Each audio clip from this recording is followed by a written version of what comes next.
Thank you. Okay, so we will get going, and you're all very welcome. For those of you I don't know, and all of those I do, good to see you all on. My name is Conor Healy. I'm the CEO of Cork Chamber of Commerce. So initially, maybe let's get some housekeeping done. You're all well familiar with this stage, but try to keep those mics off just to improve the quality. We are recording the session, just to make you aware of that. We'll have some opportunity later for some Q&A, so use the chat box for that. And again, obviously you have the choice between speaker view or gallery view in terms of how you want to view the event today. So I'm delighted to be here today, just doing a quick introduction of the first of our global conversation series, and just at the outset to say that we're really appreciative of the support of Ambassador Mulhall, who will formally launch the series shortly, and of course also his diplomatic team in the US, and particularly today, Consul General in Chicago, Kevin Byrne. And Kevin, thank you for all of your support. So the Connecting Cork series started a number of years ago as a Cork Chamber program, which was really all about maximizing our engagement across the US, UK, Asia. And I suppose pre-COVID that involved meeting face-to-face, traveling to various locations, promoting Cork as an investment and a talent location, also helping Cork businesses, gain entry to new markets, and working very much in partnership with Enterprise Ireland, IDA, and the various consulate offices in different parts of the world. That came to a halt a little while back. We've connected on a number of events, particularly in the US over the last year or so. But today we're launching a more formal global conversation series where over the next year and on, we hope to connect into many locations across the world, starting in the US. And no better place to start than Chicago. Today, a really good location, fantastic, I suppose, business and diaspora linkages over many years, and also I suppose more formal linkages there with the Cork County and Cook County, our sister counties, with many years, and there's been a good number of very productive trade and tourism visits that have taken place over that period of time. I've taken part in a good number of those myself. They've been hugely valuable and fruitful, and I see some people on the call here who are well familiar with those visits as well. And the most recent actually being back in 2019, it was great on that occasion to march under a Cork banner at the world famous Chicago St. Patrick's Day Parade, and that certainly was a great honor and experience. On the Cook County Chicago side, that relationship, all those relationships need a key driver, and the driver on the Chicago side undoubtedly was the late Bill Gaynor, and he passed away sadly soon after that visit in 2019. But it's particularly appropriate today that we have Bill's daughter, Cook County Commissioner Bridget Gaynor, with us. So very much looking forward to hearing what Bridget has to say in a little while. I think also today it's worth acknowledging the incredible work that the diplomatic corps, our own Irish diplomatic corps, has done over the last 15 months in very difficult and challenging circumstances all across the world. But I think Ambassador Dan Mulhall and his team in the US have absolutely been to the forefront on that. And just even thinking back to the most recent St. Patrick's Day or week or month as it develops, and the incredible amount of work that the ambassador and all of his team did. I think their screen time over that number of weeks needed to be seen to be believed. It was absolutely incredible, but really showed the commitment, dedication, professionalism of the ambassador and all of his team. And we're delighted that he's endorsing this Global Conversation series, and to mark that endorsement is actually taking the time to be with us here today to formally launch that. So Ambassador, I'll hand over to you. Thank you.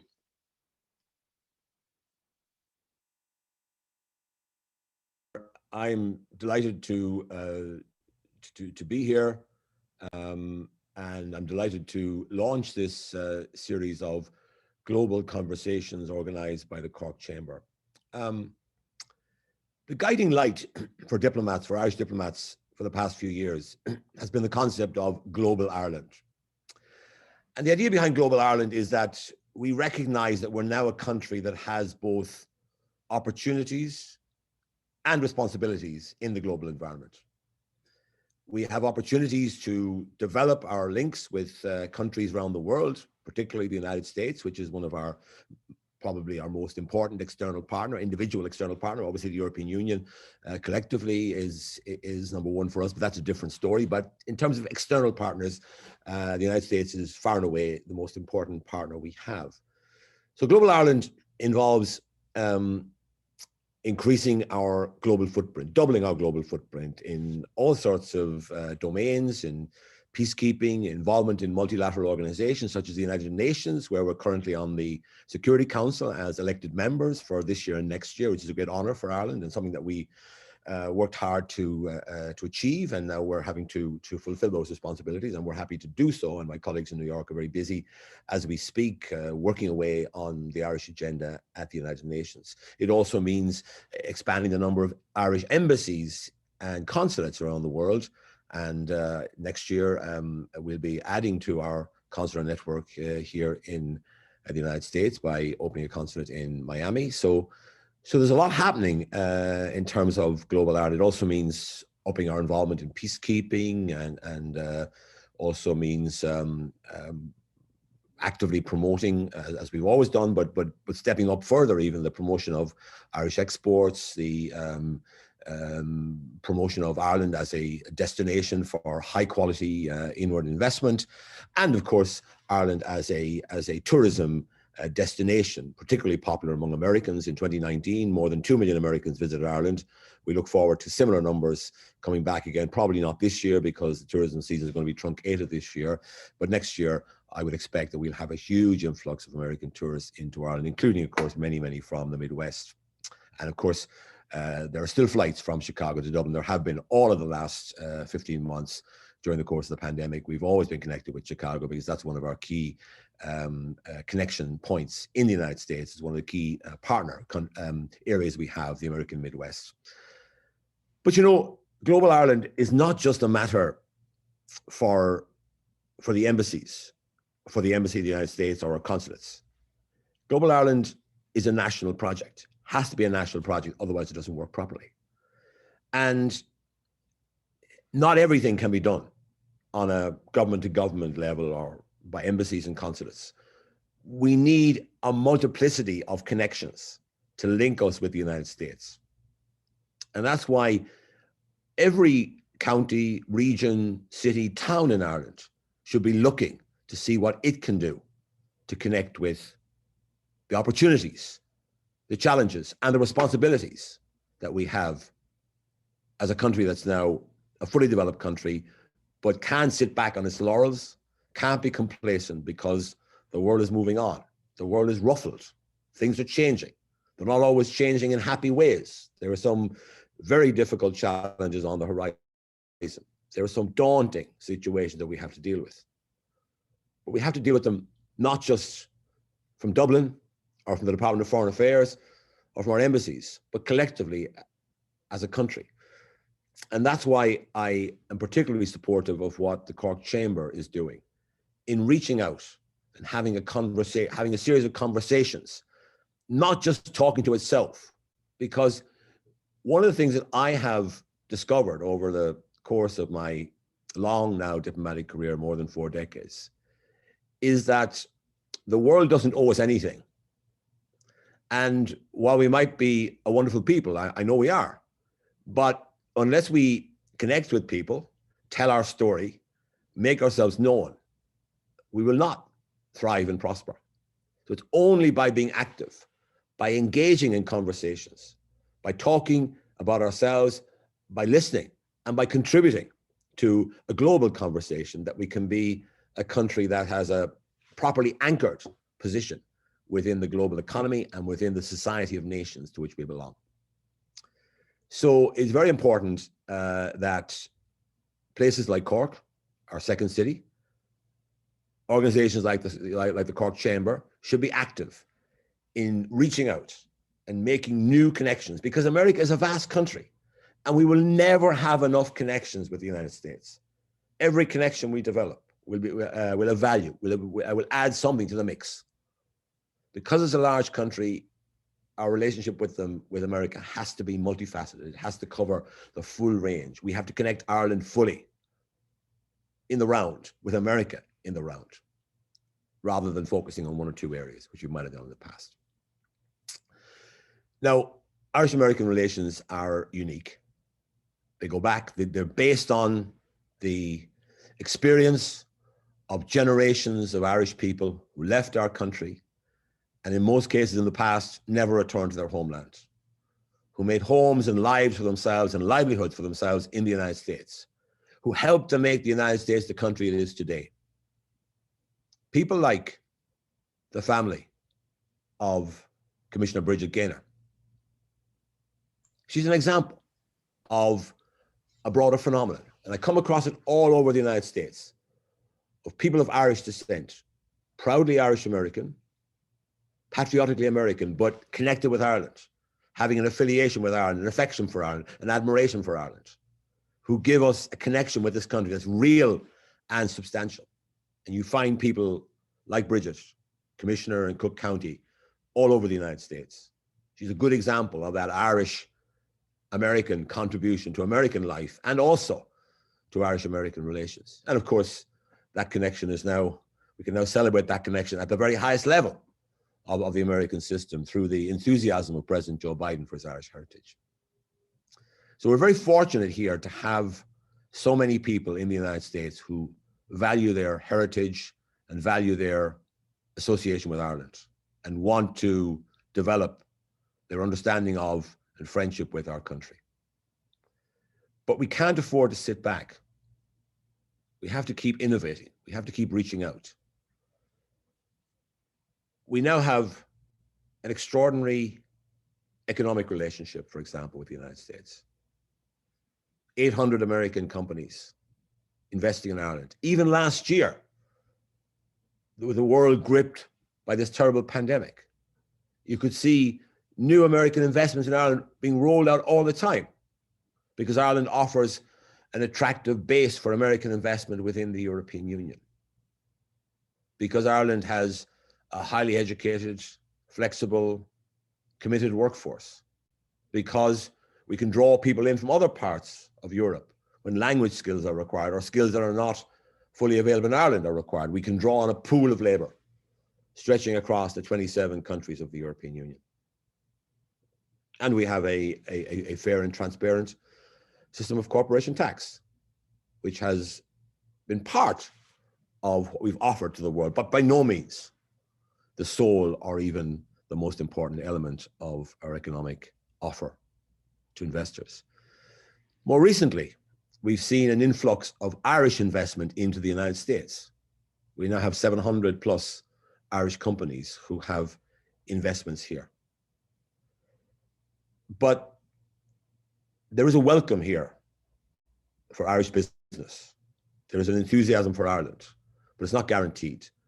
Being Irish gets you in the door, but it doesn't do the deal.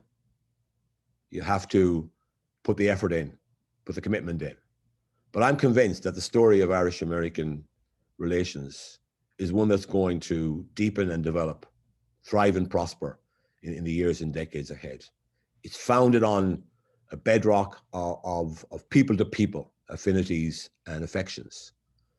That's been augmented by strong business connections, two-way flows of trade and investment. We now have extensive educational and research and innovation links between Irish organizations and American organizations working together, because no part of the world, no country, no region has a monopoly on wisdom. It's only by working together that we can reach solutions to the problems that confront us, both nationally and globally. So with that, I will again express my admiration for what the Cork Chamber is doing, express the view that this is exactly what Ireland needs to do, not to talk to ourselves, but to talk to the world. We have a good story to tell, but we have to tell it. And congratulations to the Cork Chamber for launching this series in which we will reach out to the world. We will tell the world our story. We'll also listen to the stories that other people have to tell. Thank you very much. Great. Ambassador, thank you very much for those very apt and appropriate comments. And again, thank you for your support. I would encourage everybody on the call today to follow the ambassador on Twitter, not just for his diplomatic commentary, but you also get a very strong recommendation. Irish whiskey and Irish poetry recommendations and recitals are almost a daily feature. So and actually, Ambassador, that has been very well received actually all over the last 12 months or so. So keep that up, I think, would be the message from everybody. Don't worry, I'll be doing that. Okay, Thank great. you. All right. Yeah. Okay, so that's enough from me. I'm going to hand over now to Catherine Fitzpatrick. She's the Cork Chamber Director of International Relations, and Catherine will introduce our guest speakers. And I'd like to thank all of our speakers, and she will moderate the discussion from here on. Catherine, over to you. Thanks very much, Conor. I hope you can all hear me okay there. Good morning to everybody in Chicago. Good afternoon to those of you who are in Cork, and thanks for joining. Despite the sunny weather, you might have been tempted to stay outside instead of sit inside on a screen, so we're delighted to have you all. We have a great panel this afternoon and not a lot of time, so I'm going to get stuck in. I won't go through all the biographies up front. I'll just ask people to say a couple of words about themselves, just to give you a flavour of who's here. And I think we'll start by setting the scene and talking to a couple of our representatives of what's called Team Ireland, so the state agencies who support the Team Ireland messaging abroad. And I might kick off with Phil. Phil Griffin is a Senior VP with Enterprise Ireland, relatively new in the role, so we've thrown him in the deep end here now.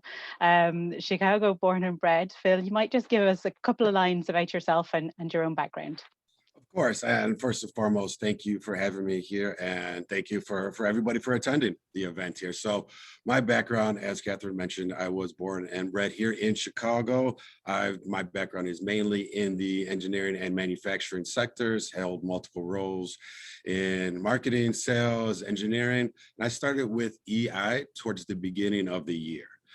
With EI, I do focus on the industrial portfolio. And when you say industrial, that's quite a few subsectors. So some of these sectors that I do focus on are automotive, engineering, manufacturing, agri-tech, things such as that. Okay, perfect, great. And just, I mean, most people would probably be familiar with EI and its role. Can you maybe just give us a short introduction to EI across the states and the offices there and the teams?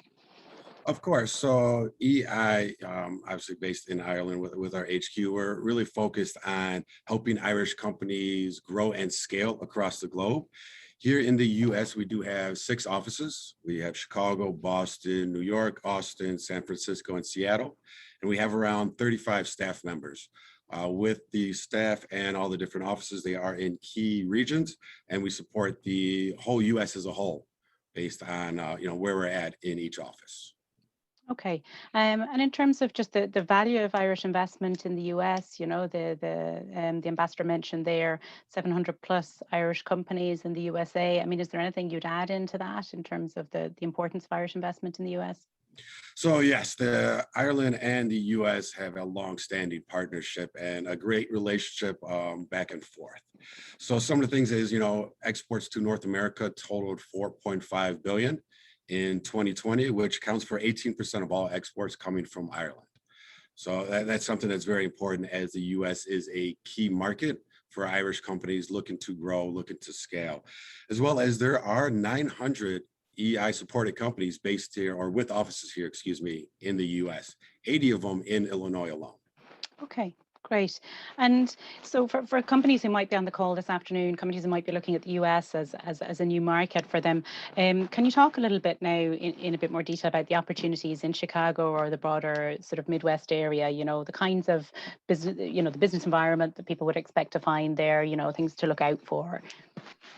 Of course. So Chicago being a very large city, there are, a lot of business sectors here. Some of the main ones are business professional services, manufacturing, life sciences, healthcare, technology, and the food industry as well.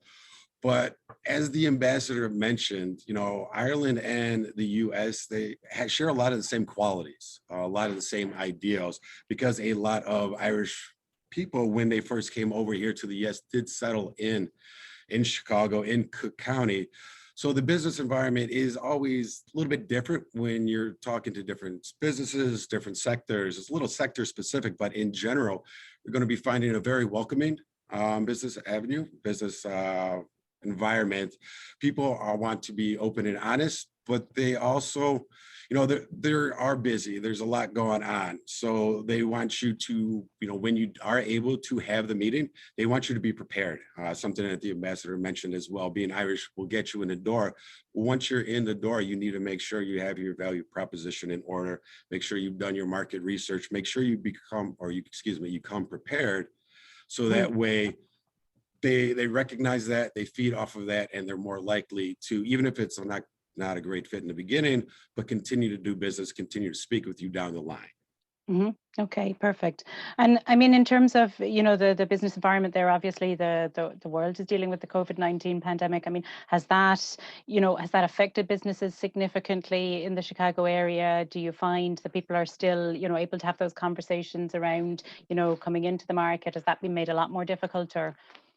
So it has become a little bit more difficult in regards to the pandemic. I think everybody has experienced that, with these lovely Zoom calls that everyone is doing over the past year and a half. But that being said, Chicago is kind of coming out of it. So we have a population of about 9.5 million in Chicago land, with about 5.3 in Cook County as a whole. But, 47% of the population is fully vaccinated, and 60% have gotten at least one shot. So with that, people are more apt to start sitting down, to start having those face-to-face meetings again. So we are starting to get further and further out of it.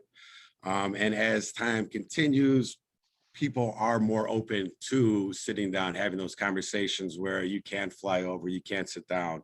But in the interim, there are still a lot of Zoom meetings happening. Okay. And in terms of those, you mentioned a couple of the areas that you specialize in, and industries where you have sort of a previous experience. I mean, is there any one of those that you see as kind of top of the list at the moment? Which of those industry sectors is really kind of flying in Chicago at the moment?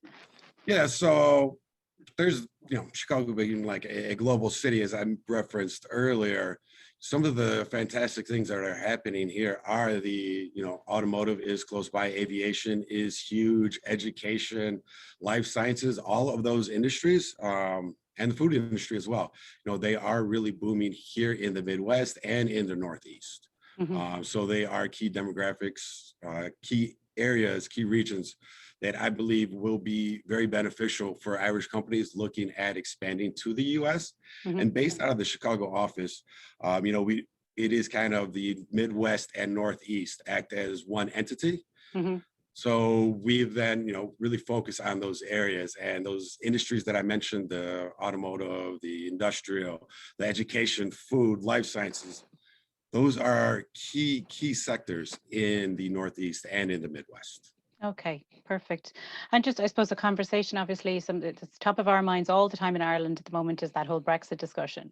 I mean, have you had any conversations yet? Or I know you're relatively new in the role, but are you getting a sense that people are looking at the US as an alternative to the UK as a market as a result of Brexit, or is that not really coming up at all? So no, great question. And Brexit's kind of thrown a lot of things up in the air. And the U.S., just being, the largest economy, has always been a strong economic tie, strong business tie over to Ireland. However, with Brexit, we are seeing more and more interest of companies looking to the U.S. because there's a very little language barrier, right? Obviously there is a little bit there with, even myself. Sometimes when I'm talking to somebody maybe from the South or from the West, even it seems like it's a little bit of a different language. That being said, it's, like I mentioned, very, very easy to work with. Share a lot of the same ideals. So we are seeing a definite increase of interest in companies looking to scale and diversify here to the U.S. Okay, perfect. Phil, that's great. And look, we may come back to some of those discussions afterwards if we have time. I might move on and just sort of chat to Damien. Damien O'Brien is a VP with IDA Ireland. So on the flip side, looking obviously at the investment side of things from the US to Ireland. So Damien, you're one of 3 people in the Cork Chicago office, so we're well looked after out there. Can you give me a short introduction to yourself and your own background? Thanks, Catherine. Delighted to speak to everyone this afternoon. Yes, so we are a Cork heavy office. So myself, I'm a Corkorean. I'm from Bantry in West Cork originally. Went to university in UCC, worked in a variety of business development and marketing roles for medical technology companies and biotech companies for a number of years before joining IDA in 2014 in the biopharma team. I moved to Chicago in late 2017, and we're focused here on life sciences. So that's medical device companies and biopharmaceutical companies, both existing strategic clients who have operations in Ireland, and also, I suppose, marketing and presenting Ireland as a gateway to Europe for new clients who are considering Ireland.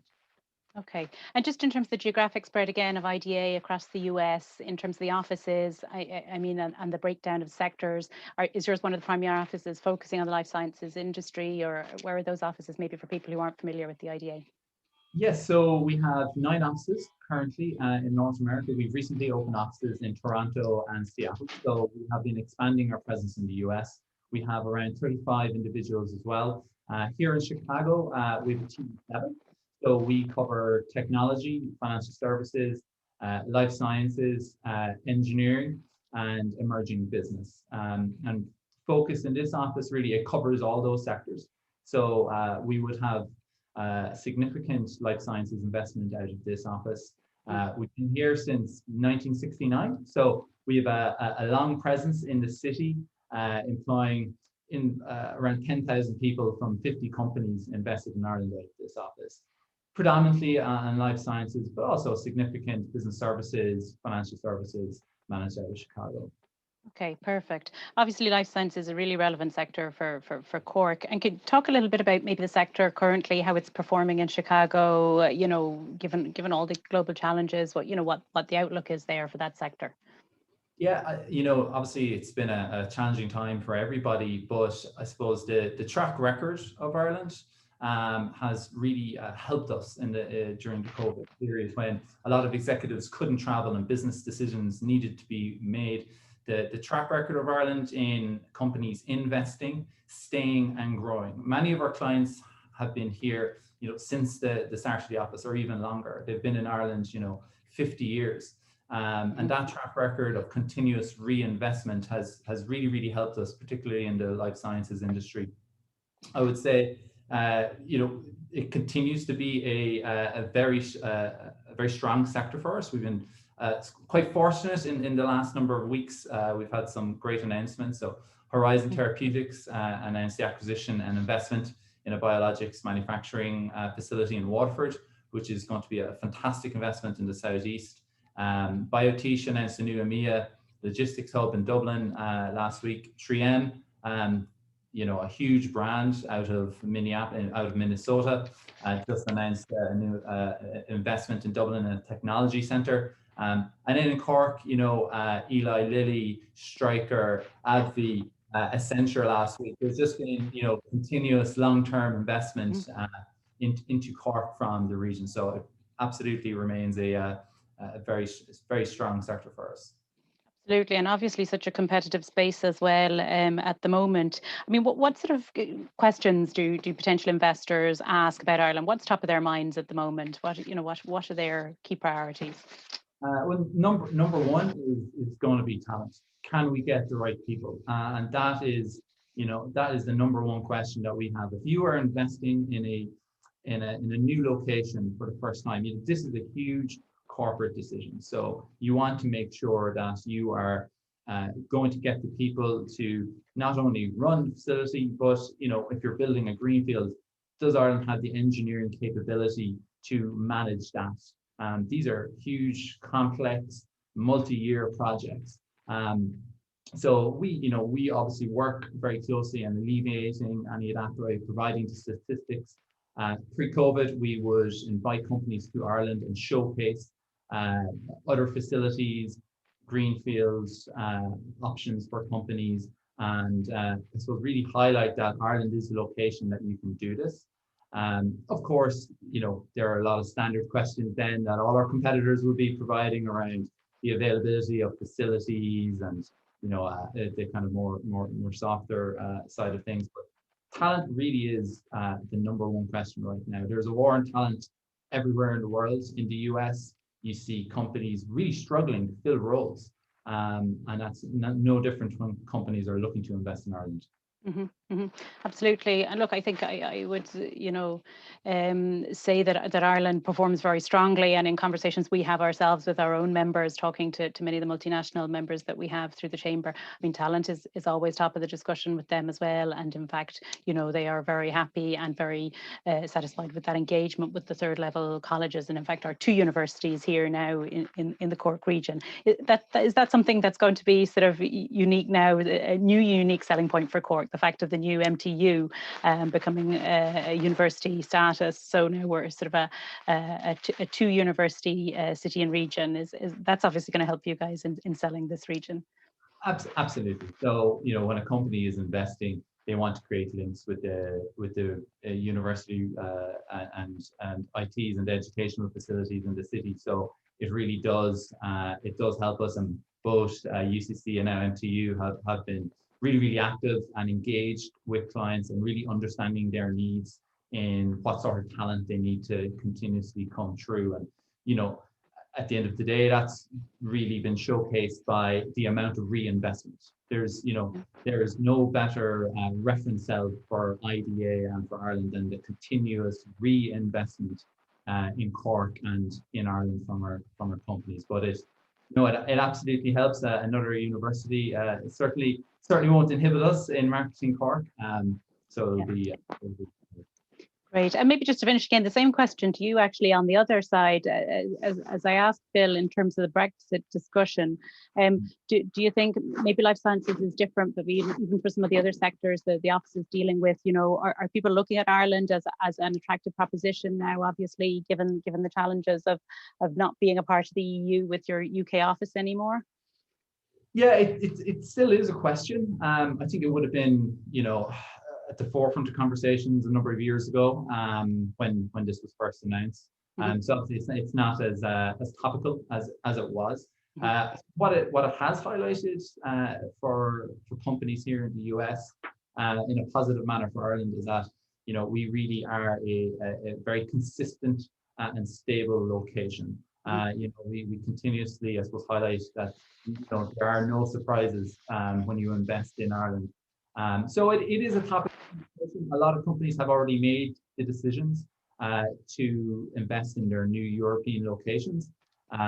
So I would say it's not as topical, but it certainly does help us. We of course want to partner with the United Kingdom, but right now I would say many companies have already established their European operations, and not quite as topical as it used to be. Okay, perfect. Damien, that's great. Thanks a million. I'll move on to our next speaker and keep the ball rolling as the minutes are ticking by. Fiona Mcintyre, founder and managing attorney of McEntee Law Group, and a long list of accolades and nominations that I could read out, among which Chicago Women of Influence, appearing on the list of the Irish American Hall of Fame of Chicago, the Illinois Super Lawyers list, and the list goes on. So I mean, obviously anybody who has come across the Chicago Irish community and indeed your work knows that you're a real advocate and very passionate about your job and what you do there. Can you maybe give us a brief introduction for people who mightn't have heard you speak before, just about yourself and how you ended up in Chicago? Sure. Thanks so much for having me. Sorry, I'll get the fact that I'm from Dublin out of the way from the start. But I came initially to Chicago through UCD's Study Abroad Exchange program, and I'm such a big kind of supporter of like international exchanges at the university level. That's one thing I will say. But I returned to Chicago in 2005 to finish my law degree, and I've been practicing as an immigration attorney since I graduated in 2007. So.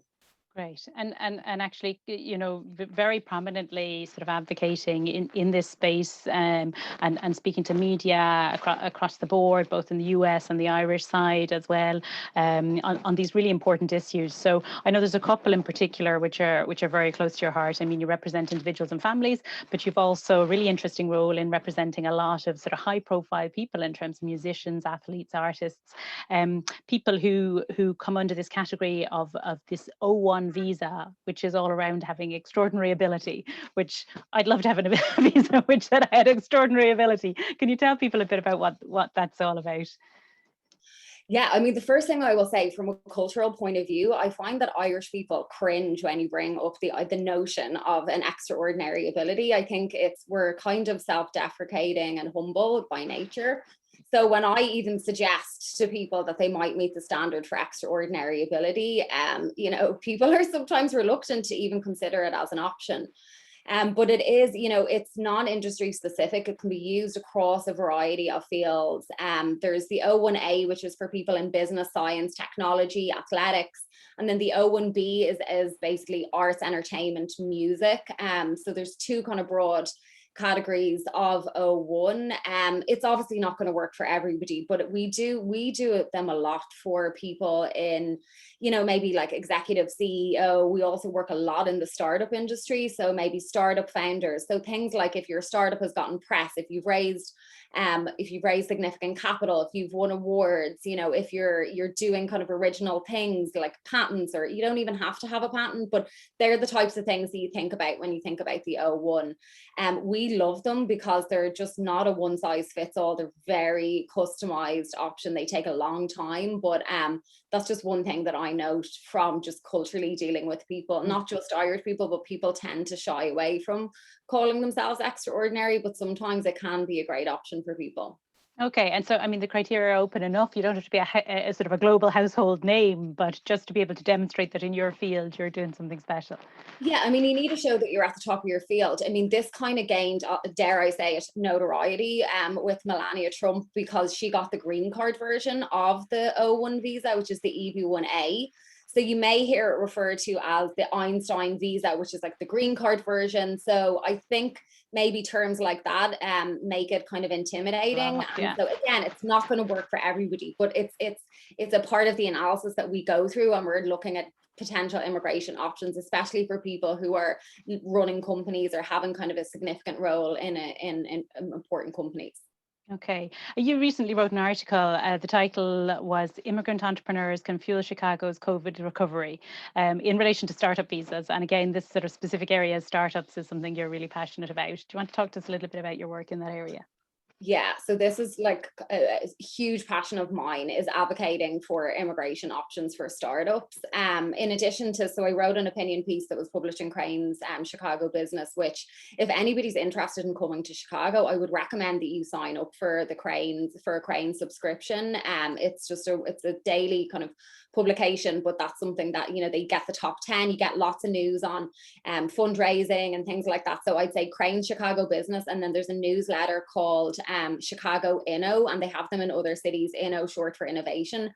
There's some good kind of tips to see who's raising funds, who's hiring, and just to kind of keep your ear to the ground. But in addition to the article, I also actually last week was asked to submit a written statement to Congress in relation to immigration options for startups. And my statement's publicly available, so I can share it. The hearing was actually postponed last minute. However, it's going to be rescheduled, and I have my statement. But essentially, I think it's surprising when people hear that the US has not updated its immigration system in over 30 years.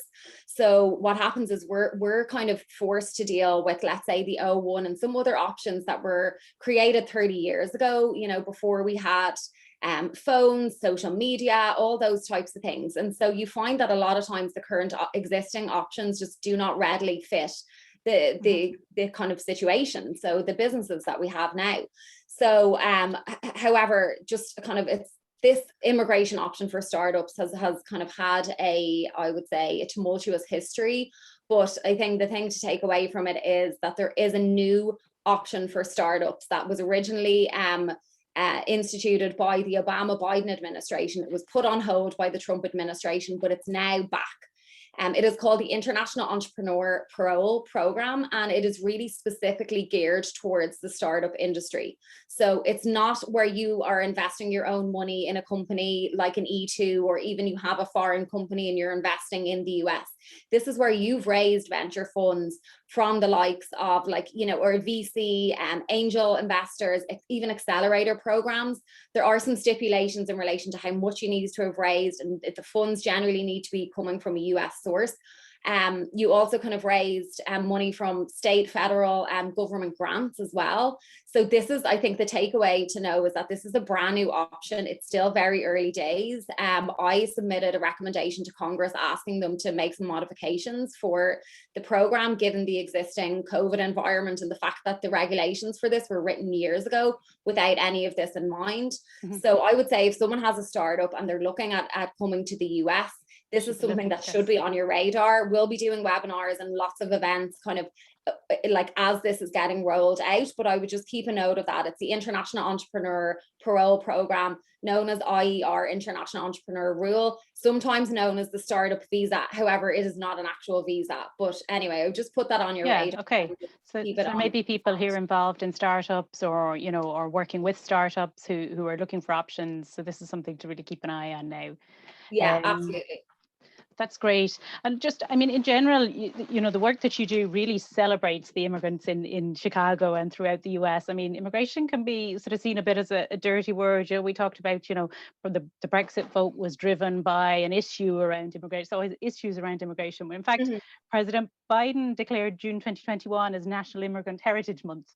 And there was a lot of social media online all about the celebration of you know, very high profile people as well, all talking about, you know, their roots and their heritage as immigrants. How important is a national campaign like that to the kind of work that you do in sort of raising the profile of the work that you're doing with immigrants? Yeah, it's really important. And we've actually been celebrating Immigrant Heritage Month as June for years. There's a great nonprofit advocacy group called I Am an Immigrant. And so they do a lot of positive messaging around it. In addition to that, there's another advocacy group called Define American. They published a great policy report last year that talks about the overrepresentation of undocumented and criminal immigrants in the media here. And how influenced we are by the media we consume. So just to put it into context, if you're watching TV shows or, you know, things like that, and the majority of the storylines involving immigrants have them in deportation proceedings, or they're like being arrested for some crimes, well, you know, over time you will equate immigration to that type of immigration. So it is really impactful. And I think we have a duty, like as the ambassador was talking about, a duty and a responsibility. I think that we have a duty to put forth the actual reality of immigration, which is that immigrants bring tremendous contributions to the US. And I think that what happened over the past 4 years, it was a result of kind of, you know, immigrants being used as scapegoats. And we've seen that with, you know, even right now with travel bans and COVID and stuff like that. You know, there's ways to resume travel safely. I saw someone asked a question about that. There's another webinar tomorrow all in relation to travel. And so I think that we deserve to share the actual reality of immigration in the US, and that involves sharing stories of amazing immigrants bringing contributions, employing tons of people. Like they were saying, 700 plus Irish companies in the US, they're creating jobs here. Foreign students bring a lot. So I think there's just the scales we're not really kind of level, and so I think that campaigns like Immigrant Heritage Month really help to highlight some of those other contributions. Perfect. That's really great. And there's loads more we could chat about, Fiona, and we might come back to a few things if we have time at the end for questions. I'll just move on because there's a nice kind of a link there to your work and the whole discussion around diversity inclusion in some of the things I'd like to chat to Bridget about. So Bridget, I might bring you in there. Commissioner Gaynor, you're a Cook County Commissioner for the 10th District in Chicago since 2010, I believe, and also Chief Commercial Officer with Aon. So I'm not sure which of those is your day job and which is the hobby, but no doubt you have a busy Depends on the schedule. day. Yeah, depends on the day. In any case. And so look, a lot of the work that you do, I know, sort of focuses strongly on public-private partnership projects, and we'll talk about maybe a couple of those in a minute. But maybe if you could just give people a brief introduction to yourself and just your own background as growing up as part of that historic Irish community in Chicago. Sure. So like Phil, I born and raised here. I'm from the Southwest Side and big family. And it's, I've worked both in government and the private sector. And so I feel like I have a great balance between those two things. I've been in elected office for 10 years, but I've been at Aon for 20. And so,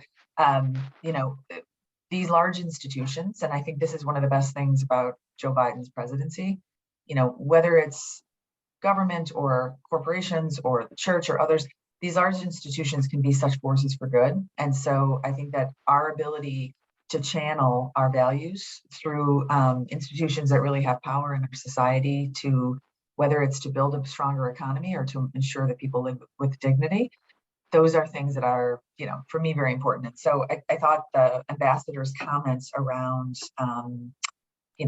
not that just that people don't know us anything, but we need to build relationships in order to get to success, because they don't scale on their own. And I think one of the best successes of the Irish community in Chicago has been our ability to connect with each other, and then to connect with people even outside our community, to whether it's to build political power, to build economic power, or to keep the connections between all of us. And, and like the work that Fiona does to ensure that people beyond the Irish community, especially whether it's immigration or elsewhere, have their needs met and live a life of, kind of dignity and stability.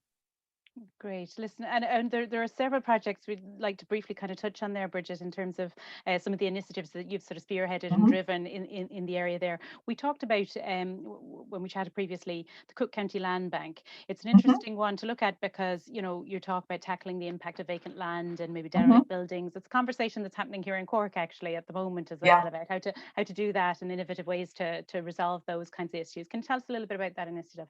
Sure. A lot of times you'll have certain parts of your community, certain parts of a city that fall on hard times. They either are changing from industrial and then the industry has left. And so we don't really know what to do with them. And we're focused on innovation as we should be, but the question is you can't let people fall behind. And so sometimes that real estate infrastructure becomes not an asset, but a liability. And our opportunity now is to change it into a liability. So instead of seeing it as vacant or dilapidated land, or empty buildings, how do you see it as future housing or future economic development? And a lot of what we do at the Cook County Land Bank is to look at the existing laws, which can sometimes be a real impediment to the small developer, and to make sure that people who are living in those communities now have the opportunity to rebuild them. And so we end up clearing away, instead of really, we don't really give grants. What we do is we don't subsidize people financially. We clear away the obstacles to their being able to do the development themselves, to obstacles to home ownership. And, it's been tremendous. So we're 10 years in, we have a $20 million budget. We're about to do our 1,000th home rehab. And most of that work is done by small developers in Chicago. And I think it's a model that can be replicated really around the world, especially in a city. Great. And that really sort of brings in the discussion that we had, all of these sort of initiatives that focus on the equality, the diversity of the communities, etc. I mean, there are a few other things, that you're working on. And I think one of the big ones that was launched, I think through your role in Aon originally, was this regional workforce development program. And it's sort of bringing this sort of reimagining the apprenticeship models in the area. Can you tell us a bit about that? Absolutely. So as you mentioned earlier, I also work at Aon, which has a big presence in Ireland. We have about 700 employees, including a big office in Cork. And in our offices in the UK and others, we started this idea of an apprenticeship program. And we all understand apprenticeships in the trades, plumbing and electrical work and all of those things. But, there's no reason that you can't apply that to white collar jobs and to corporate jobs. And so what we started looking at is all of the entry-level roles in large companies like our own. And Accenture, you mentioned earlier, is a really big partner of ours nationally.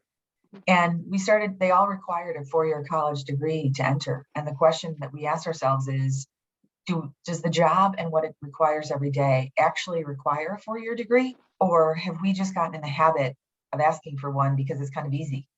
And so when we really did that discernment, we stripped away a lot of the entry-level roles that that we stripped away the 4-year college requirement. And all of a sudden you were just open to a much bigger pool of talent. And, you know, Damien referenced earlier the kind of the war on talent that we're seeing globally.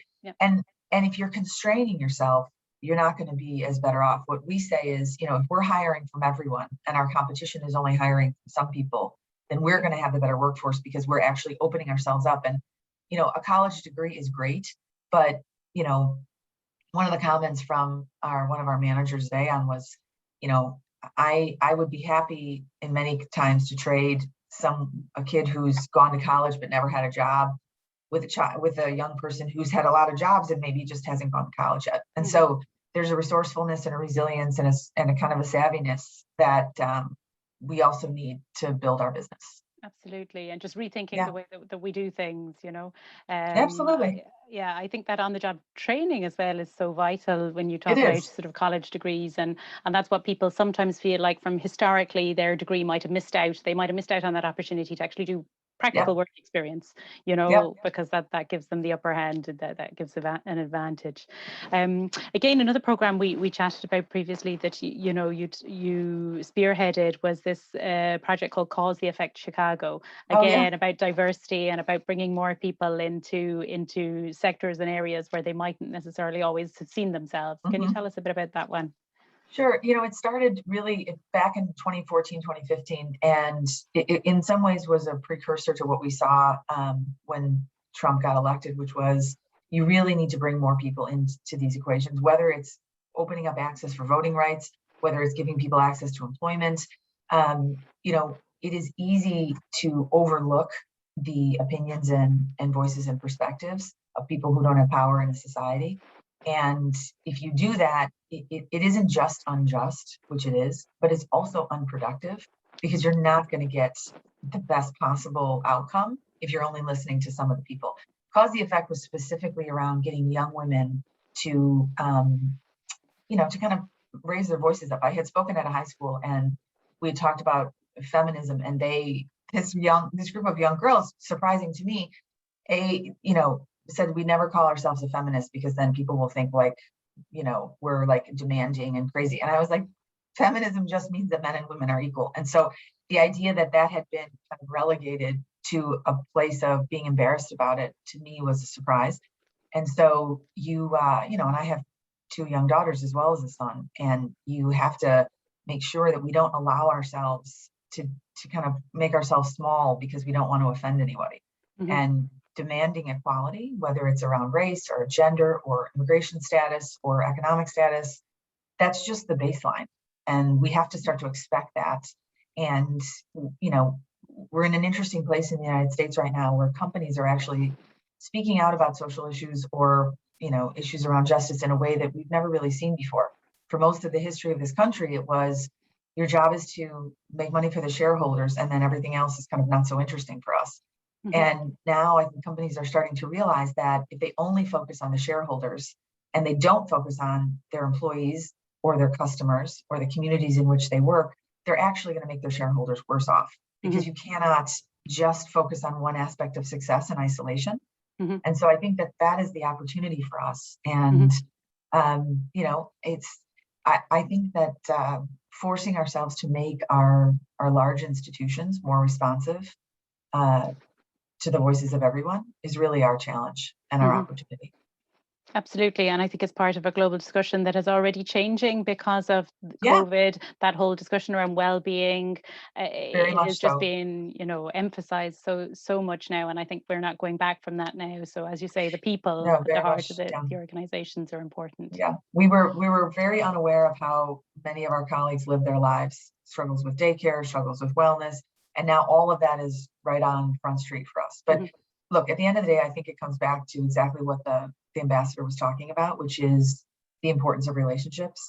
And, you know, one of my favorite people in the world, Father Dave Kelly, who works with people, you know, are leaving prison, talks about relationships don't scale. Okay, they don't just happen on their own, and we have to work at them. And I think one of the things that, whether it's the Cork Chamber or the Sister Cities program or all of the partnerships that Ireland has really focused on, has recognized the fact that you can't just assume that because someone's grandparents were Irish that they're going to have this deep affinity to continued economic development. So constantly working at this relationship is, I think, incredibly important, because you're pushing on an open door, but you still need to push on it. So Yeah. I think big programs like this are really important and fantastic. Great. And before I ask the last question, I know we're quite short on time. If anybody does have a burning question, I've seen a bit in the chat, but it seems like people are, I know the question around travel, Fiona mentioned some points on it there earlier, but last chance to get in a quick question on chat. Bridget, just to sort of finish up, I might ask you just a bit about, recovery and resilience for Chicago, for Cook County, a few comments and thoughts on that now going forward. So I think it kind of ties back to the issues around wellness that we talked about, and really thinking about how are we going to survive going forward. We're not going to kind of adapt to this new normal. I really think we have to get our minds around the idea that, like, how could we actually turn it into a new better? That's one of the things we talk about today. I mean, look, we're in the risk business. There are things where, I hated working from home in the beginning. I hated being on the Zoom calls all the time. Now, I don't want to be on as many of them as I was before, but I think we're going to see a hybrid in the future. And what it's going to be is this ability to kind of, maybe it's sometimes in person, sometimes in video. Maybe we're going to be a little bit more flexible to people's childcare and other concerns, because we realize that, we can have a balance. And so being resilient isn't because you're settling for something that you couldn't achieve the higher of. It means that you're adapting to things that you didn't even know were possible. Like this meeting here, all of those other meetings that prior were in person, which was fabulous. And, let's admit it, much more fun, but we're able to keep these relationships going.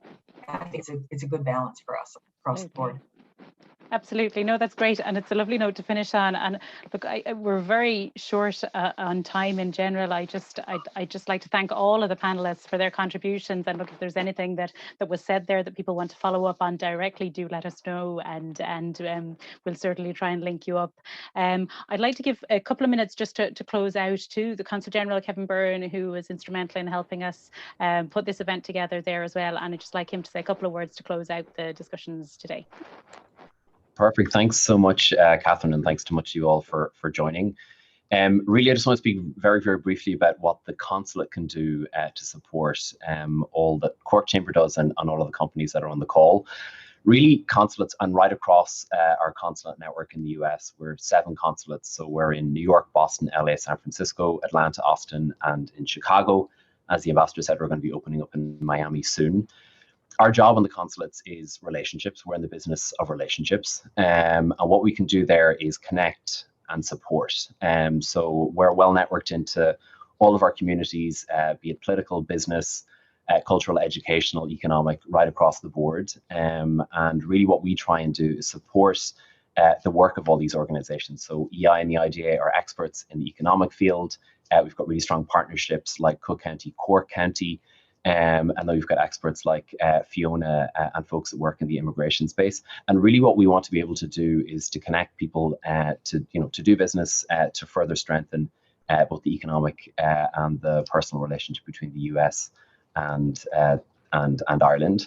One thing I did want to say is, this initiative of Cork Chamber is so important. It gives us an opportunity not just to share perspectives on business and economics, but as we heard from Bridget, on some of the really important work that's been done here in Cook County, particularly on things like the land bank, where I think we can learn a lot from what they're doing here in Chicago and possibly implement it back home. I did just want to flag one other organization that's on the call today, the Irish Network. So not only do we have strong local government partnerships and business partnerships, we also have a whole range of community organizations that work in various different sectors. So there's an Irish network, a very strong Irish network here in Chicago, and they support Irish folks that are over here or Irish Americans here in the business space as well. So anytime you're coming out, you'll probably meet folks from the Irish network.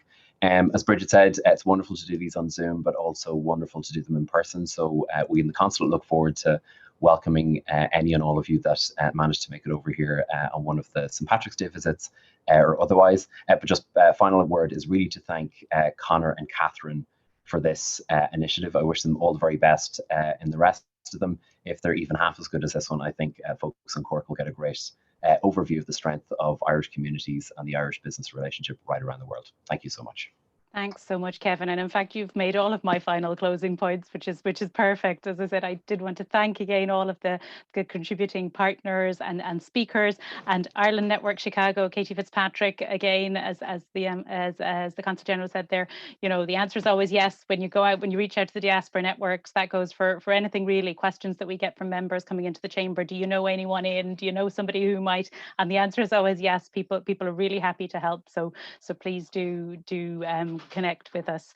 Thanks once again to, as I said, to all the speakers and participating organisations. A particular thanks to the team as well, and to my colleague Vicky, who has been extremely patient with me on my back and forth all over the last couple of weeks with tech tests and flyers and promotion.